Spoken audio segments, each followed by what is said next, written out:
तेरी रोशनी में जो दम, तू अमावस का कर दे पूनम। नेकी पर चले और बदी से चले, ताकि हंसते हुए निकले दम। हे मालिक तेरे बंदे हम।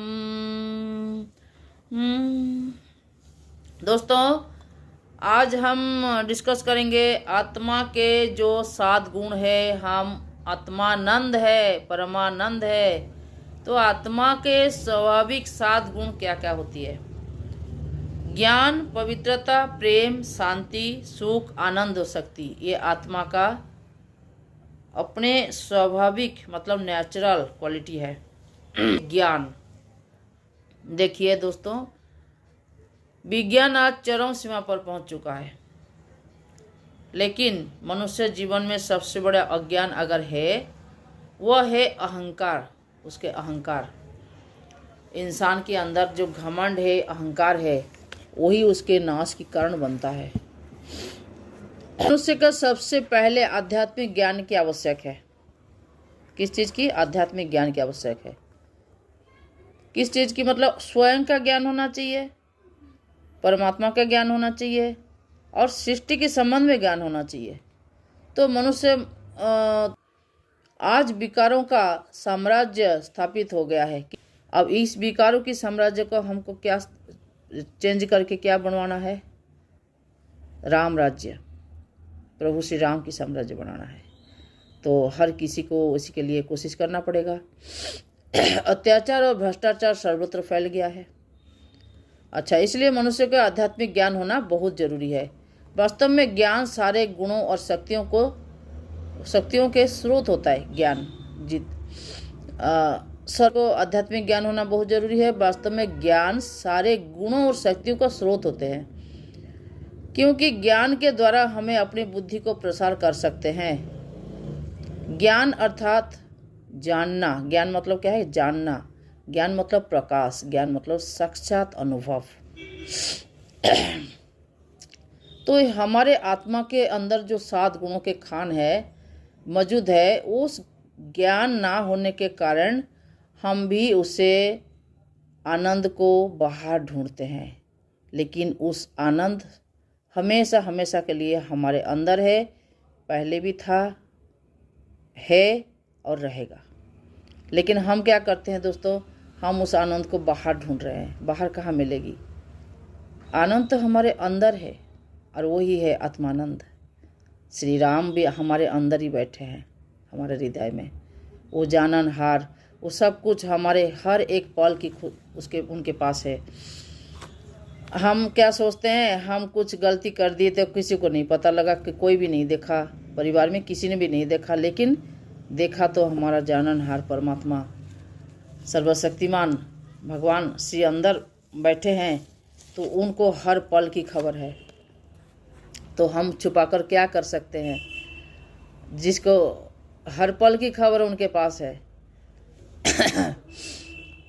तो इसीलिए तो हम प्रार्थना करते हैं, हे मालिक तेरे बंदे हम, हे मालिक तेरे बंदे हम, ऐसे है हमारे करम। नेकी पर चले और बदी से चले, ताकि हंसते हुए निकले दम। हे मालिक तेरे बंदे हम। ये अंधेरा घना छा रहा, तेरा इंसान घबरा रहा, हो रहा बेखबर, कुछ न आता नजर, सुख का सूरज छुपा जा रहा। हे मालिक तेरे बंदे हम। तो हम प्रभु परमात्मा को प्रेयर करते हैं कि अंधेरा से हमको प्रकाश की ओर ले चलो। इसलिए हमको गुरु दीक्षा लेना चाहिए।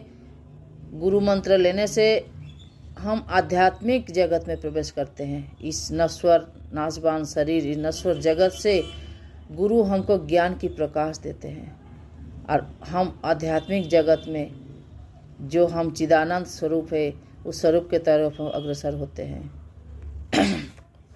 तो इसलिए हमको आध्यात्मिक ज्ञान की ज़रूरत है, और इस ज्ञान की दीपक दोस्तों आज यही मेरे निवेदन है कि जो हम दीपक जलाते हैं, दिवाली मनाते हैं, वो एक दिन के लिए है साल भर में।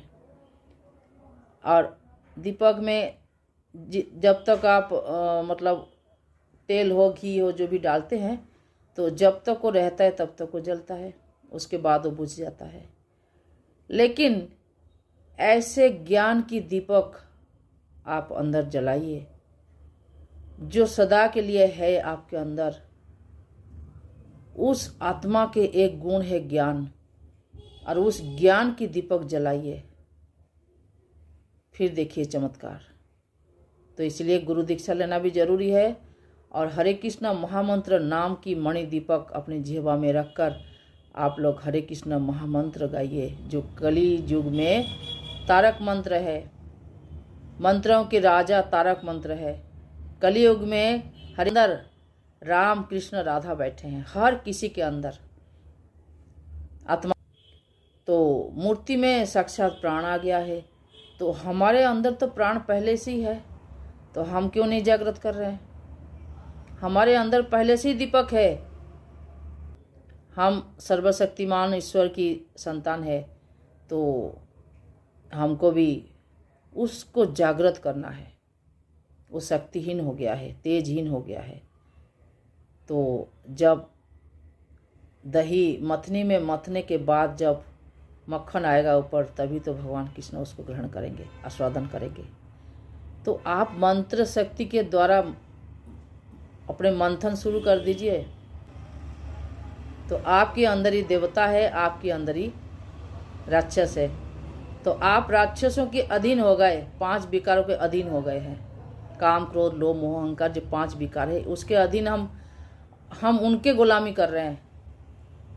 और सर्वशक्तिमान आत्मा को जागृत कीजिए कि हर पल दिमाग में ये बिठाना है कि हम आत्मा है, शरीर नहीं है। तो आत्मा ही सर्वशक्तिमान। बोलते मन इतना शक्तिशाली है, लेकिन मन के ऊपर भी तो कोई है, वो है आत्मा।